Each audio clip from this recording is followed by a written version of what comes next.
Oke, baik. Bismillahirrahmanirrahim. Assalamualaikum warahmatullahi wabarakatuh. Terima kasih. Insya Allah pada kesempatan hari ini kita akan mencoba melihat bagaimana manajemen proses bisnis atau bisnis proses itu kita create untuk membantu improvement dari keseluruhan bisnis. Jadi kalau kita bicara in general ya, bicara secara umum, yang namanya organisasi itu mereka selalu dan senantiasa menginginkan ada kemajuan bahwasanya aktivitas yang mereka lakukan hari ini itu much better than yesterday gitu ya. Konsep yang nanti kita kenal dengan nama di literatur-literatur disebut sebagai continuous improvement ya. Jadi continuous improvement ini eh, terus menjadi apa namanya ekspektasi dari para pimpinan perusahaan commerce organizations ketika mereka ingin mewujudkan apa namanya organisasi mereka ini menjadi lebih kompetitif. Nah, untuk memahami beberapa konsep-konsep ini, karena yang akan saya sampaikan ini relatively simple dan very brief gitu ya.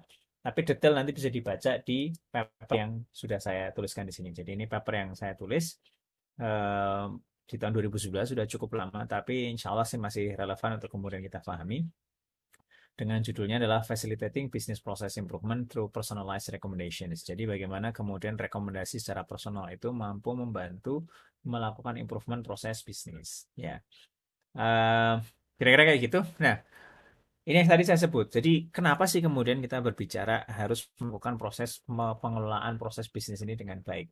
Ya, sebuah konsep yang kita sebut dengan nama proses improvement. Ya, still it's number one priority for many organizations up until today. Ya, jadi sampai dengan hari ini banyak organisasi itu mereka masih merasa kebutuhan untuk melakukan proses improvement itu terus terjadi. Ya, kenapa? Karena dunia ini tetap kompetitif.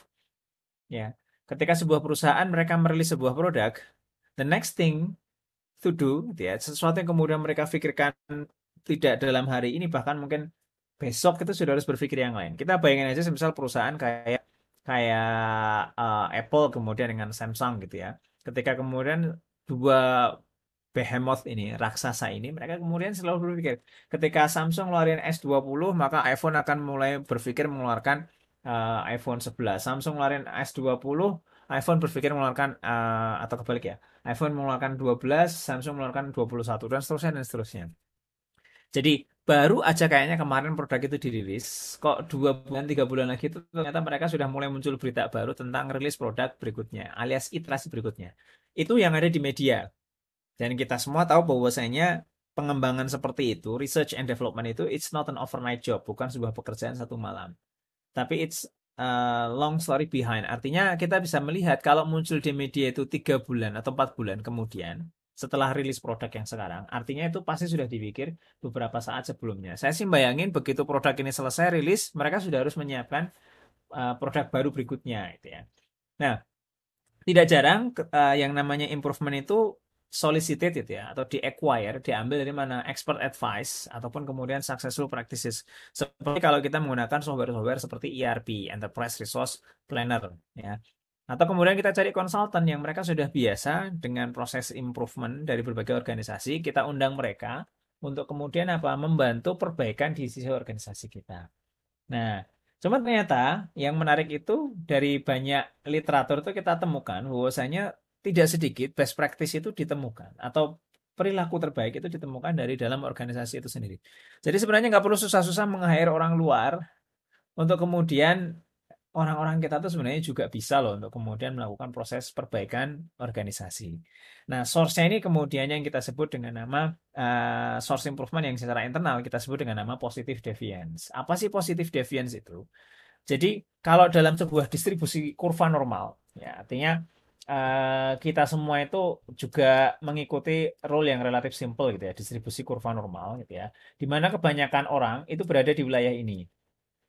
Most people are here. Ya, orang-orang dengan IQ katakanlah semisal antara 90 sampai dengan 110, normalnya orang ada di sini. Ya, kemudian ada orang-orang yang lebih tinggi, IQ-nya mungkin katakanlah 120 ke atas lah, 120 ke atas, 130 gitu ya. Atau seperti Pak Habibie yang sampai dengan 140 misal, atau anaknya yang lebih tinggi lagi, anaknya Pak Habibie itu kan lebih tinggi lagi IQ-nya dari Pak Habibie. Dan seterusnya dan seterusnya. Atau ada pula ekstrim di bawah, kurang dari 90 misal, yang nggak ngerti apa-apa. Nah, yang kayak gini nih, kita sebut dengan nama apa? Outliers. Kita sebut dengan nama outlier. Bahasa Indonesianya outlier itu pencilan. Jadi dalam bahasa statistik kita sebut sebagai pencilan. Tapi outliernya ada dua, ada outlier yang jelek dan ada outlier yang bagus. Nah, di dalam organisasi, PR-nya itu adalah bagaimana caranya sekarang kita bisa mengidentifikasi yang namanya outlier yang bagus, yang kita kenal dengan nama positive deviance. Ini konsep yang kemudian kita sebut dengan nama expertise itu sebenarnya ada di dalam organisasi, cuman dia itu posisinya adalah sebagai tacit knowledge alias hidden, tersembunyi. Dan dia ada di mana? Dia itu ada di log dari proses bisnis, menunggu untuk kemudian diekstraksi oleh kita menjadi explicit knowledge. Sesuatu yang tadi sifatnya adalah tacit, kemudian kita eksplisitkan.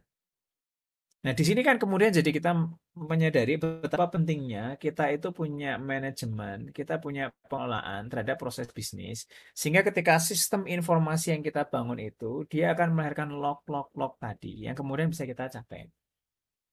Contoh dalam case ini adalah kita mencoba mencari bisnis proses instances. Ya, semoga masih ingat yang disebut dengan nama proses instance. Jadi proses instance adalah eksekusi proses bisnis.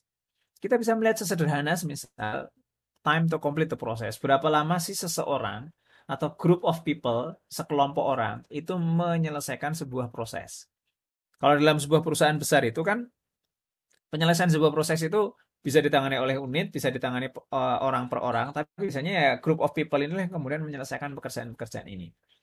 Dari situ kita coba identifikasi, kalau si X bisa menjalankan seperti ini, kenapa si Y yang ada dalam organisasi yang sama, yang ada dalam institusi sama, yang ada dalam industri yang sama, kok nggak bisa melakukan? Maka kita coba cari bagaimana perilaku terbaik dari performers ini, dan kemudian kita identifikasi mana yang least perform untuk kemudian apa kita lakukan improvement. Jadi misal dari 10 orang, ada 2-3 orang itu kemudian outstanding. 2 orang lah, katakanlah yang kita sebut dengan nama positive deviance tadi. 8 orang sisanya itu bisa belajar dari 2 orang ini. Pertanyaannya, apakah kemudian 2 orang ini dikerubut terus-menerus, ditanya terus-menerus, itu tentu akan mengurangi produktivitas organisasi. Kenapa kemudian kita tidak belajar dari apa? Dari praktek-praktek yang dilakukan oleh 2 orang ini. Saya ulangi, praktek-praktek yang dilakukan oleh 2 orang ini untuk kemudian diekstrak sedemikian rupa, dipelajari sedemikian rupa oleh orang-orang lain di dalam organisasi. Kenapa kok pilih ini? Kenapa nggak pakai konsultan eksternal? Jadi gini, rekan-rekan sekalian, seringkali sesuatu yang kemudian disampaikan oleh orang luar itu terasa asing, ya, seperti virus yang datang gitu ya. Ini ada sesuatu yang asing dari luar, mending kita tolak saja, mending kita tendang saja. I'm not familiar with this kind of activity, I'm not familiar with this kind of culture. Nah, ini ada orang yang dia sangat familiar dengan culture organisasi, kemudian mereka mencoba melakukan aktivitas yang bagus, yang bisa dipelajari oleh orang lain. Nah, jadi daripada kemudian kita tanya terus-menerus orang-orang ini, mending ngapain? Kita ambil log mereka yang di-generate oleh information system, di mana seluruh proses log ini tentu saja adhering mengikuti konsep-konsep bisnis proses instances yang sudah didesain di dalam notasi proses bisnis sebelumnya, yang nanti akan kita bahas setelah ini yang kita sebut dengan nama BPMN. Dari sinilah kemudian rekan-rekan sekalian, kita mulai mencoba memahami apa yang kita sebut dengan nama BPMN. So now the question is, what is BPMN? Business Process Model and Notations. Sebelum kita membahas tentang konsepnya, pertanyaannya adalah kenapa kita perlu melakukan pemodelan? Why do we model? Jadi rekan-rekan sekalian, pemodelan itu kita pakai untuk mencoba memahami proses dan bagaimana kemudian kita membagi pemahaman kita tentang proses itu sendiri kemana? Ke semua orang. Jadi seorang desainer proses bisnis, ya kalau kemarin kita membagi proses itu ada yang narrow dan kemudian ada yang broad, maka prosesnya itu kurang lebih sejauh mana sih kemudian saya itu ketika mendesain proses ini, saya bisa membahasa ulangkan kepada semua orang dengan bahasa yang relatif standar. Ekspektasinya harapannya semua orang akan tahu tentang proses bisnis ini. Kenapa kemudian kita bikin standar? Supaya apa? Bahasanya sama. Jangan sampai saya cerita, saya selaku owner bisnis, saya cerita. Proses kita tuh A, B, C, D, E, F, G, dan seterusnya. Seluruh orang kemudian mendengarkan kita. Kemudian mereka punya interpretasi sendiri-sendiri, interpretasi masing-masing. Dia mendengarkan cuma bagian depan doang, A, B, C, D. Yang lain mendengarkan E, F, G, H. Yang lain mendengarkan I, J, K, L. Bukan keseluruhan A, B, C, D, E, F, G, H, I, J, K, L. Apakah mungkin itu terjadi? Oh, sangat mungkin sekali. Makanya kita bisa memprevent isu-isu seperti itu dengan adanya apa? Adanya proses analisis, adanya proses redesign, adanya proses automation yang kita identifikasi berdasarkan pada keseluruhan proses bisnis tersebut. Kita lihat yang paling simpel sendiri. This very simple basic one. An order fulfillment process. Jadi kalau masih kita ingat, apa sih definisi proses bisnis? Proses bisnis adalah workflow of activities, serangkaian aktivitas yang mereka berkelindan, sambung menyambung, terikat satu dengan yang lain, mulai dari start sampai dengan kemudian end. Jadi mulai dari saat dia itu awal sampai kemudian proses itu berakhir. There is a business process. Kalau kita lihat di sini ada purchase order receive, ada confirm order, get shipment address, ship product, emit invoice, receive payment, archive order, order fulfill. Jadi pemodelan ini paling tidak memberikan gambaran, oh realisasi proses bisnis di dalam organisasi saya itu bentuknya seperti ini. Jadi rekan-rekan sekalian, yang namanya BPMN itu harapannya ekspektasinya membantu kita akhirnya bisa memahami dari narasi yang dibentuk oleh paragraf, narasi yang dibentuk oleh lisan, ataupun kemarin business function matrix yang kemudian sudah kita miliki kemarin itu, narasi-narasi itu kemudian kita capture sedemikian rupa, ya. Narasi-narasi itu kemudian kita capture sedemikian rupa untuk kemudian nantinya akan kita jelaskan ke semua orang. Siapa saja ke semua orang itu? Semua orang itu ya mungkin ada level CEO-nya, level business people-nya, dan ada pula level-level manajerialnya, ya manajemen, mid management, ada pula level-level technicals, bahkan sampai semisal software developer-nya. Nah, jadi BPMN itu kenapa kok kemudian mulai dibangun? Jadi proses sebelumnya itu notasi pemodelan sistem itu biasanya dibangun dengan menggunakan UML, ya, Unified Modeling Language. Ya, UML itu sangat bagus sekali, sangat luar biasa. Even it's still being used until today, sampai dengan hari ini masih dipakai. Akan tetapi UML itu punya satu kelemahan. Kelemahannya apa? Dia itu tidak cukup mampu membahasakan dalam bahasa yang sederhana ke siapa? Ke ownernya, ke owner si proses bisnisnya ini, ke owner company-nya, ke managerial level. Dia it's being designed for technical people gitu ya, untuk orang-orang teknis yang melakukan proses development, melakukan proses redesign, engineer dan kawan-kawan. Jadi bahasa itu sangat bahasa engineer centric, bahasanya sangat OOP centric, object oriented programming centric dan seterusnya dan seterusnya. Maka kemudian ada inisiatif yang kita sebut dengan nama Business Process Management Initiative yang kemudian saat ini dihandle oleh yang namanya OMG, Object Management Group, yang juga organisasi yang sama yang mendevelop ML. Mereka merasa we need to fill the gap between the process design and its implementations. Jadi kita tuh butuh menjembatani konseptual tentang siapa yang mendesain proses ini dan technical people yang kemudian akan melaksanakan proses ini di lapangan. Harapannya apa? Harapannya orang-orang manajerial itu they understand enough of the process dan technical people itu juga merasa tidak terlalu abstrak. Jadi apa yang ada di hadapan mereka itu bukan konseptual yang terlalu abstrak, yang mereka coba terjemahkan dalam low level, itu akhirnya mengalami kesulitan. Jadi BPMN ini harapannya satu, yang pertama simple. Kenapa kok harus dibuat simple? Jadi requirement BPMN itu sebenarnya itu tadi simple. Karena ini adalah untuk semua orang. Everybody need to understand what BPMN is all about. Jadi jangan hanya orang-orang teknis saja yang paham tentang notasi ini. Orang-orang bisnis juga harus paham. Sementara di saat yang sama orang-orang teknis itu harapannya apa? Ya, this is really good enough. So when I transfer, ketika saya mentransferkannya ke dalam sebuah sistem yang akan dia bangun, dia tidak mengalami kesulitan. Harus banyak terjemahan-terjemahan ke arah teknikal terlebih dahulu. Dua, bentuknya adalah proses diagram. Karena ini bentuknya proses workflow effectivity. Jadi sebenarnya sebelum BPMN ini dulu sudah ada beberapa notasi-notasi yang lain. Notasi workflow itu ya. Menggunakan kalau dalam bahasa matematika kita sebut dengan nama Petri nets. Orang-orang ini mereka senang melihat flow aktivitas dari satu titik ke titik yang lain. Maka kemudian diproposlah model-model seperti ini. Yang ketiga adalah less complex. BPMN itu harapannya adalah dia less complex dan under the covers technical enough for techies. Ini yang penting.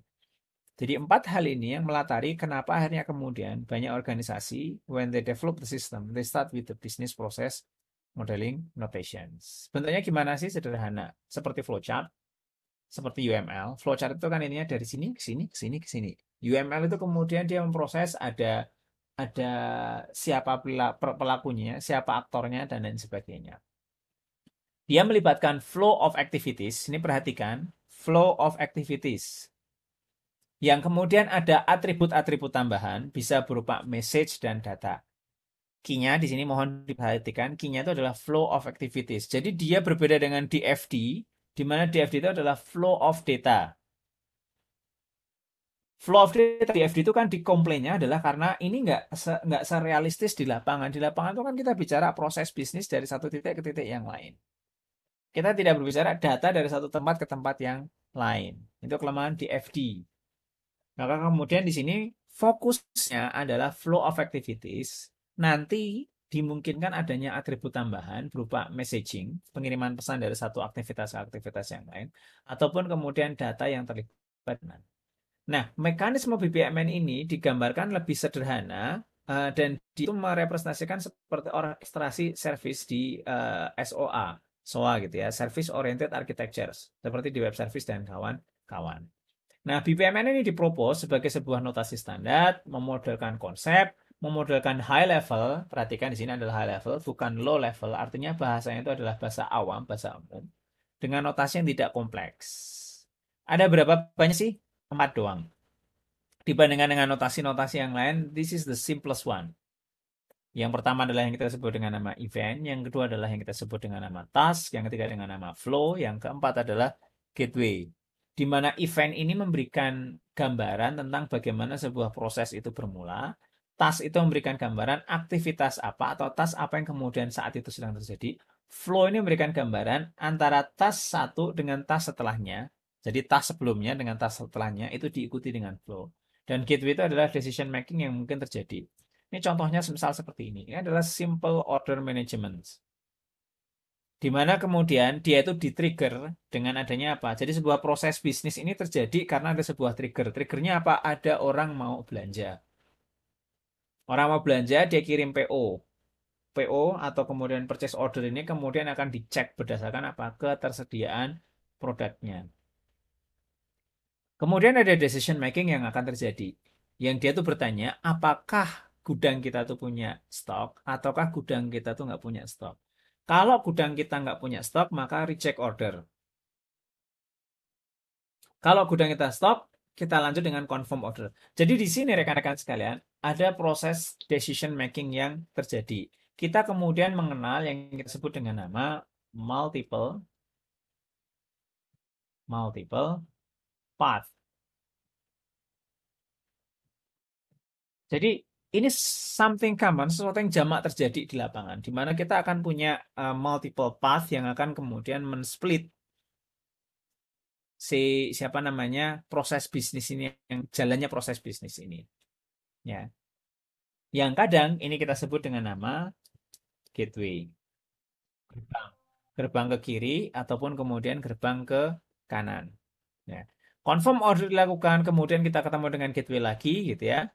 Ada multiple path, ya.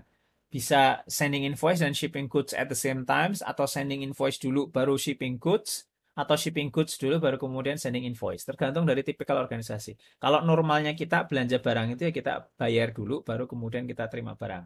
Tapi kalau kita sudah bicara level corporate, ya, yang ada kita itu dikirimi barang dulu, baru kemudian kita bayar. Atau kita pakai DP terlebih dahulu, bayaran itu baru dikirimkan setelah apa? Seluruh barang nyampe ke tempat kita. Nah, ini biasanya melibatkan nominal yang tidak sedikit. Ya. Jadi prosesnya nanti di situ tuh terutama yang paling penting kalau dalam proses bisnis itu memang yang kita sebut dengan nama gateway. Jadi kalau ini kan flow ya, sederhana saja. Ini ke sini, ini ke sini, dari sini kemudian ke sini atau ke sini, kemudian dia prosesnya berhenti finish. Ini juga ada prosesnya finish. Ini yang kita sebut dengan nama flow, ya. Yang diindikasikan dengan apa? Panah ini. Jadi ini panah, perhatikan ya, karena nanti kita akan melakukan diagram yang mirip tapi artinya beda. Jadi ada sebuah garis, solid, kemudian ditandai dengan panah. Ketika kemudian dia bentuknya sequential, subsequent A, B, C, D, E, F, G, that's a simple problem. Tapi kalau kita sudah mulai ketemu dengan gateway, that's the toughest part. Ya, memilih sesuatu itu kan selalu menjadi sebuah challenge, menjadi sebuah tantangan tersendiri. Makanya di sini kita akan menemukan di mana gateway, that's the most important part in business process flow. Dalam flow proses bisnis, dalam diagram notasi ini, sesuatu yang kemudian akan menjadi sangat penting. Jadi aktivitas itu boleh jadi tidak harus dilakukan secara sequential. Ya, dalam konteks misal claim handling proses sebuah asuransi, misal ada proses approve, ada proses reject. Dua aktivitas ini excluding each other. Artinya kalau approve ya approve saja, kalau reject reject saja. Nggak bisa kemudian di approve dan di reject pada saat yang bersamaan. Artinya apa? Proses approval dan proses rejection ini tidak bisa dilakukan secara sequential. Ya, karena either A or B. Konsep ini nanti kita sebut dengan nama ZOR split, ya. Atau posisinya itu kita sebut dengan nama mutually exclusive. Mutually exclusive. Artinya opsinya itu bisa ini, kalau ini saya sebut sebagai A saja, atau B saja, atau kemudian C saja. Only one of the path can be taken. Only one of the paths can be taken. Digambarkan dengan apa? Digambarkan dengan diamond dengan tanda X seperti ini. Kadang di literatur kita juga akan menemukan gambarnya seperti ini. Sama saja. Ini artinya ada multiple path yang terjadi. Bedanya, kalau X itu ya decisions, generic. Kalau bintang itu berarti mengindikasikan a complex decisions. Artinya decision di situ itu melibatkan a lot of queue. Ya, saya sebut saja di sini ada a lot of queues. QES. Nah, petunjuk-petunjuk dan kawan-kawan. Banyak sekali kemudian yang muncul di sini yang harus difikirkan. Ini kira-kira yang kita sebut dengan nama ZOR split. Ya. ZOR split, sorry bukan ZOR split, ZOR, XOR. Ya, XOR. Nah, kita nanti akan ketemu yang kita sebut dengan nama split dan kita akan ketemu yang namanya join. Apa itu split? Split itu adalah ketika kemudian kita mulai memisahkan path ini. Jadi path ini bisa ke A, bisa ke B, bisa ke C. Ini kita sebut dengan nama split. Ya. Jadi indikatornya adalah ketika kita masuk ke dalam sebuah diamond, kemudian ada path yang terpisah, ini kita sebut dengan nama split. Nah, dalam split, ya, path ini kemudian kalau sudah kita pilih salah satunya, harus kemudian kita sinkronisasikan balik. Nah, pada saat kita sinkronisasi, bukan harus sih, sebaiknya, atau jika memungkinkan, lebih tepatnya jika memungkinkan. Proses ini kita sebut dengan nama proses sinkronisasi. Ya, tulis ya, proses ini kita sebut dengan nama sync. Nah, proses sinkronisasi inilah yang kemudian kita sebut dengan nama SOR join. Jadi ini SOR split, SOR join. Kalau terpisah, itu kita sebut dengan nama split. Kalau kemudian sinkronisasi, itu kita sebut dengan nama join. Nah, selain XOR, exclusive OR, yang sifatnya adalah mutually exclusive, either A, B, C, pilihannya di sini A saja, B saja, atau C saja. Nanti kita akan ketemu dengan yang lain. Nah, ada satu catatan penting di sini, perhatikan tanda ini. Jadi kalau saya punya kayak gini nih, ya, ini menunjukkan apa? Menunjukkan default options. Default. Default itu artinya apa? Ya kalau kondisi normalnya itu ya yang akan dipilih yang itu. Misal kita ngirim barang, opsinya dari warehouse A atau B.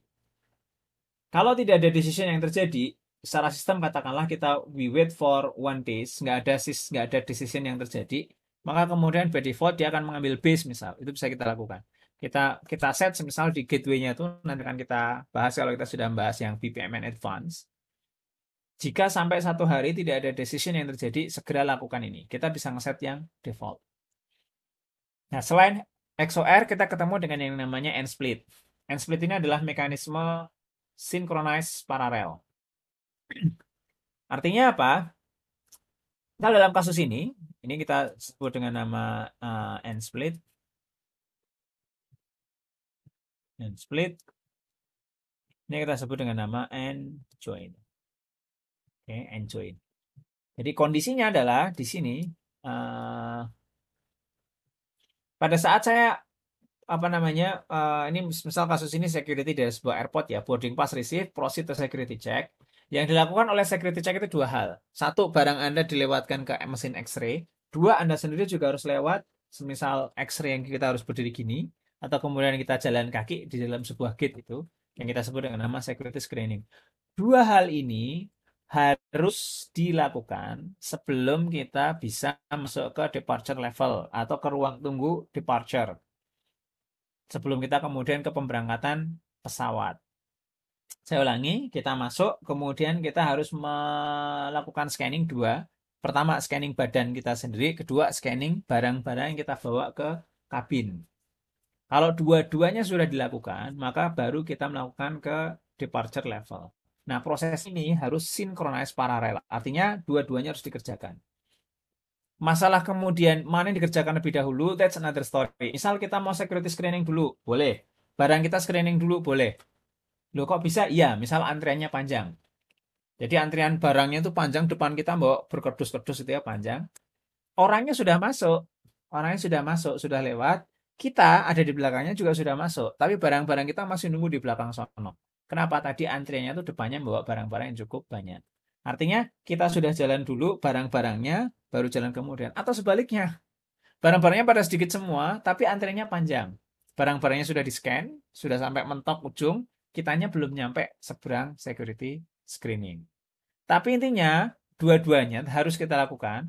Masa kita ninggal barang dan kita langsung pergi ke departure level, nggak mungkin. Kita tunggu sampai barang kita melewati mesin X-ray, baru kemudian kita berangkat ke departure level.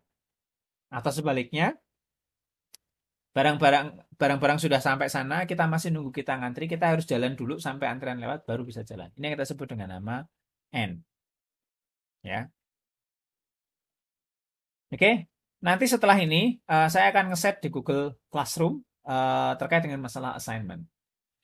Ada sebuah pertanyaan yang muncul di sini. A company has two warehouses. Sebuah perusahaan memiliki dua buah gudang yang dia itu menyimpan different products. Satu ada di Amsterdam, satu ada di Hamburg. Satu ada di Amsterdam, satu ada di Hamburg. When an order is received, ketika sebuah order itu diterima, it is distributed across these warehouses. Dia akan didistribusikan ke warehouses ini. If some of the relevant products are maintained in Amsterdam, a sub-order is there. Jadi kalau saya nemu barangnya itu hanya di Amsterdam, saya akan kirimkan ke Amsterdam.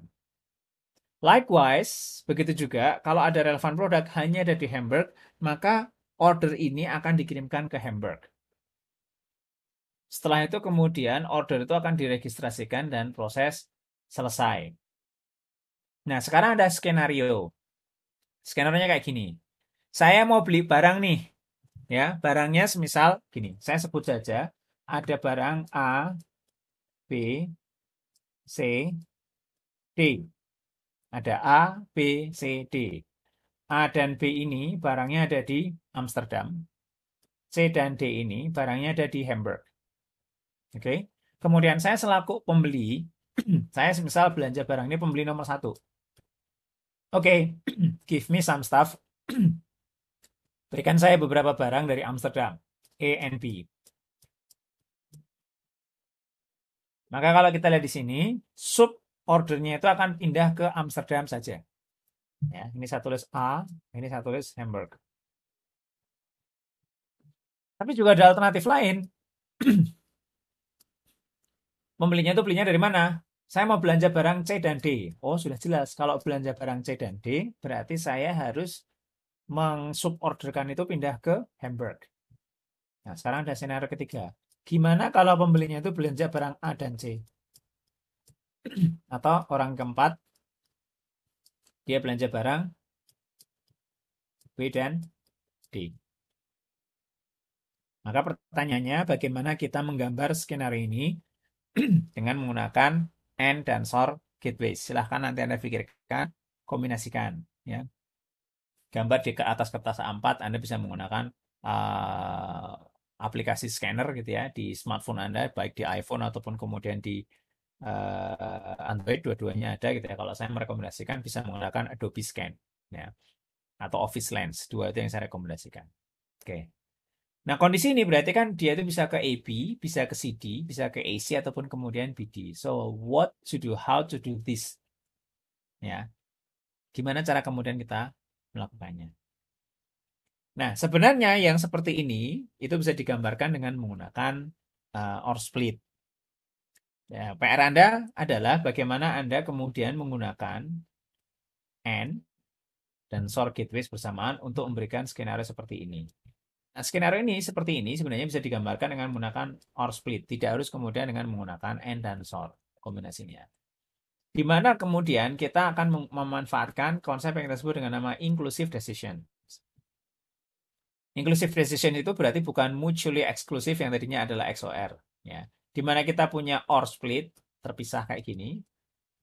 Dan kita juga punya OR join, synchronize seperti ini. Dalam kasus ini, misal, order itu ada di Amsterdam saja, maka forward ke Amsterdam. Order ada di Hamburg, forward ke Hamburg. Order ada dua-duanya, berarti ini dan ini jalan pada saat yang bersamaan. Saya ulangi, order ini, check order of the items. Ya, check order of the items. Sebentar, saya hapus dulu semua, biar lebih kelihatan lagi.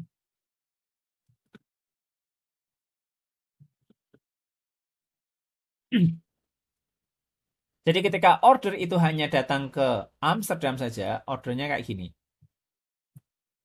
Finish. Kalau dia ada di Hamburg saja, ordernya kayak gini nih. Finish. Kalau barangnya ada di Amsterdam dan Hamburg, maka dua-duanya ini harus jalan semua. Oke, hopefully that makes sense. Nah, terkadang gateway itu tidak semulus yang dibayangkan. Terkadang gateway itu tidak semulus yang dibayangkan. Kenapa? Ya, mungkin karena ada sesuatu yang di tengah jalan itu proses yang tidak selesai, proses yang membutuhkan decision making yang a bit complicated gitu ya. Sesuatu yang sifatnya itu linear, dari depan sampai belakang, from start to end. Misal kita ngisi form, checklist, ternyata checklist yang kita isi itu belum lengkap. Saya ulangi, checklist yang kita isi belum lengkap, sehingga apa harus dikembalikan lagi ke depan. Contoh kasus seperti ini adalah ministerial inquiry receive, assign ministerial inquiry, investigate ministerial inquiry, kemudian prepare ministerial response, review ministerial response. Hopefully ekspektasinya apa? Korespondensi ini selesai. Ternyata ada proses decision making di sana di mana kemudian dikatakan respon is not approved. Sehingga apa? Sehingga dari sini harus balik lagi ke depan. Ini konsep yang kita sebut dengan nama rework atau sering disebut dengan nama repetitions. Some things that we don't like to happen, but it always happen at all times in any organizations. Sesuatu yang nggak kita inginkan terjadi, tapi fakta di lapangan itu selalu terjadi. Ya, sehingga kemudian kita harus memastikan keseluruhan proses itu bisa berjalan dengan baik. Hopefully ini tidak terjadi, tapi kalau kita bicara dalam desain sistem ini, this is something that will happen gitu ya. At some point, at certain point ini pasti akan terjadi. Nah, tinggal bagaimana kemudian kita mendesain sedemikian rupa sistem kita yang bisa mengakomodir beberapa hal yang seperti ini. Boleh jadi feedback itu terjadi bukan karena semisal fieldnya itu kosong, tapi karena salah ngisi fieldnya semisal, sehingga harus diperbaiki kembali. Ya, jadi prosesnya kira-kira kayak gitu. Nah, kalau kita visit lagi yang depan tadi, kita ada kayak gini. Tadinya kan kosong-kosong semua tuh, nggak ada tandanya. Sekarang sudah mulai ada plus, plus, dan kemudian ada sort. Ya, jadi mekanismenya kalau kita lihat gambar ini diawali dengan yang namanya ini. Diawali dengan yang namanya ini kita sebut dengan nama start event. Kita awali dengan namanya start event. Kita akhiri dengan namanya end event. Jadi kita selalu punya start event dan kita selalu berakhir dengan end event. Ini penting untuk difahami. That's how business process modeling works. Selalu ada start dan selalu ada finish, end. End ini bisa jadi adalah end keseluruhan proses, tapi juga ada end yang sifatnya adalah immature. End berhenti di depan, misal PO rejected seperti ini. Ya. Ketika kita punya decision yang sifatnya eksklusif, berarti kita gunakan tanda SOR. Available, not available. Sesuatu yang nggak mungkin terjadi pada saat yang bersamaan. Not, catatan di sini, ini defaultnya. Artinya by default, kita itu kalau nerima order, ya di-reject. Kalau nggak ada balasan-balasan, nggak ada jawaban-jawaban, udah reject aja.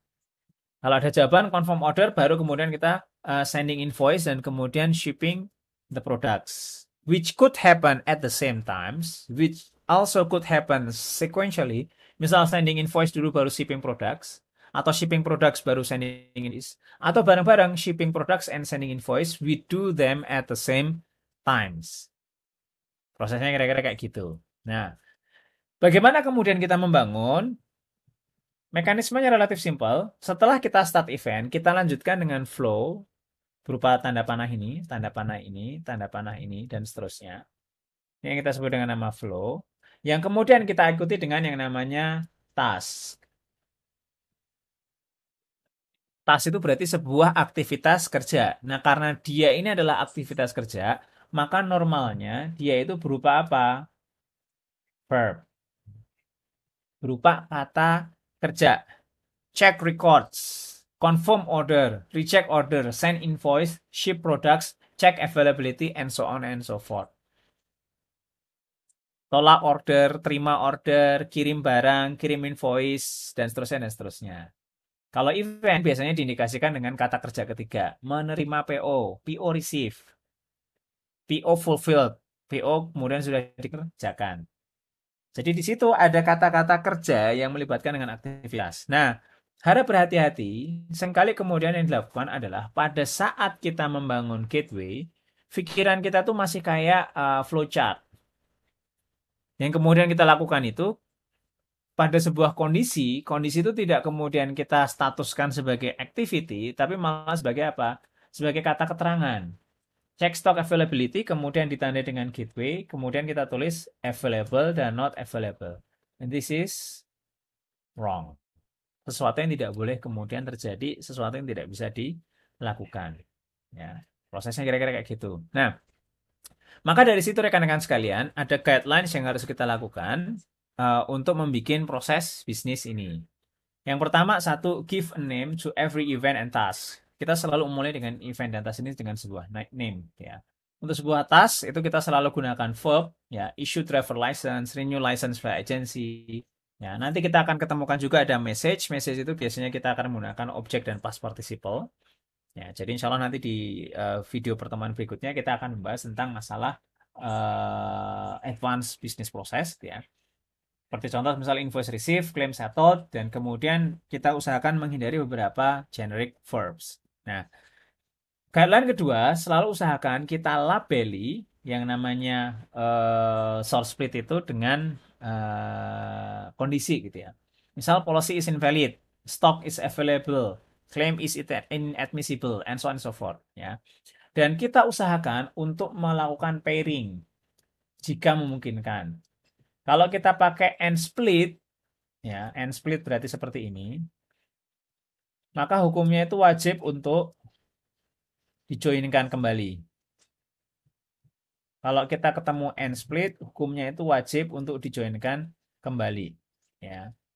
Kenapa wajib harus dijoinkan kembali? Karena semisal saya punya sebuah aktivitas seperti ini, saya and split, tanpa kemudian aktivitas ini dijoinkan. Misalnya ini saya hentikan di sini.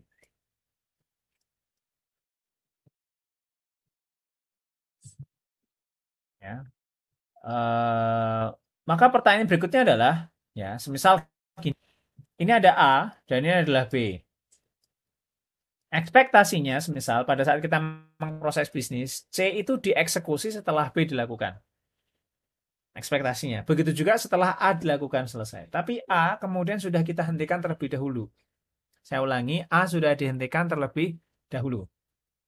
Maka yang terjadi apa? B itu kemudian akan gantung. C itu tidak bisa dilakukan kecuali A itu kemudian sudah menginformasikan bahwasanya dia sudah dilakukan. Maka kalau kita ketemu AND split itu wajib disambung dengan AND join. Perhatikan ini panahnya ya.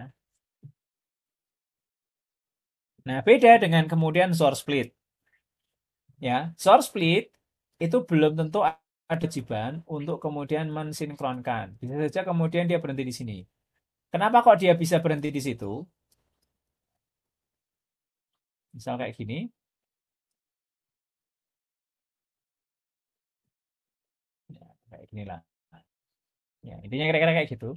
Kenapa kemudian dia bisa berhenti di sini? Karena sifatnya yang adalah eksklusif. Dia bisa ke atas saja, bisa ke bawah saja.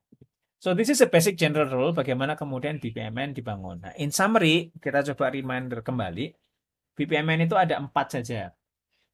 Ada eventnya yang mengindikasikan menandai bahwasanya ada proses yang sedang berjalan, ada proses yang sedang terjadi, ada aktivitas yang menunjukkan keseluruhan aktivitas di lapangan, ada flow yang menunjukkan flow of activity yang berjalan, dan yang terakhir adalah adanya gateway yang mengindikasikan ada proses decision making yang sedang terjadi. Demikian sebagai sebuah pengantar terkait dengan masalah BPMN. Terima kasih. Assalamualaikum warahmatullahi wabarakatuh.